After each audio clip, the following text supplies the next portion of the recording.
قرآن کریم فرقان حمید میں اللہ تبارک و تعالیٰ فرماتے ہیں 10ویں پارے میں کہ اللہ تبارک و تعالیٰ کی راہ میں جو مسلمان کافروں سے جہاد کرتے ہیں، جو مسلمان کافروں سے لڑتے ہیں، اگر وہ کافروں کے مقابلے میں مسلمان جو ہے نا وہ بھاگ جائیں، کافر سامنے ہو لڑائی پہ اور مسلمان بھاگ جائیں، تو اللہ کا قرآن کہتا ہے کہ یہ جو ہے نا عذاب کے مستحق ہیں۔ کیا ہے؟ یہ عذاب کے مستحق ہیں اور ان کا ٹھکانہ کیا ہے؟ جہنم ہے۔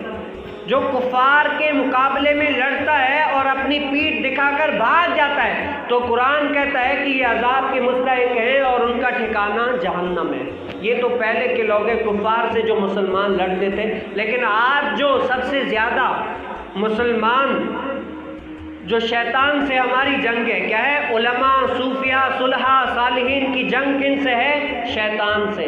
کن سے ہیں؟ شیطان سے۔ یہ علماء جو تبلیغ کرتے ہیں، اللہ کے دین کو بیان کرتے ہیں، حقیقی طور پر کیا ہے؟ یہ شیطان سے جنگ ہے۔ کیا ہے؟ شیطان سے جنگ ہے۔ تو جو لوگ علماء کا ساتھ دیں گے، علماء کے ساتھ رہیں گے، جو علماء ان کو دین کی باتیں بتائیں ان پر عمل کریں گے، وہ کیا ہیں؟ وہ گویا کہ ان مسلمانوں کی طرح ان کفاروں سے لڑنے جیسے ہیں۔ اور اگر وہ شیطان کی باتوں میں آ کر شیطان کے ساتھ جو ہے نا سب کچھ کر لیں گے، شیطان کے ساتھ مل جائیں گے، تو وہ بھی کیا ہے؟ اسی کی طرح ہے۔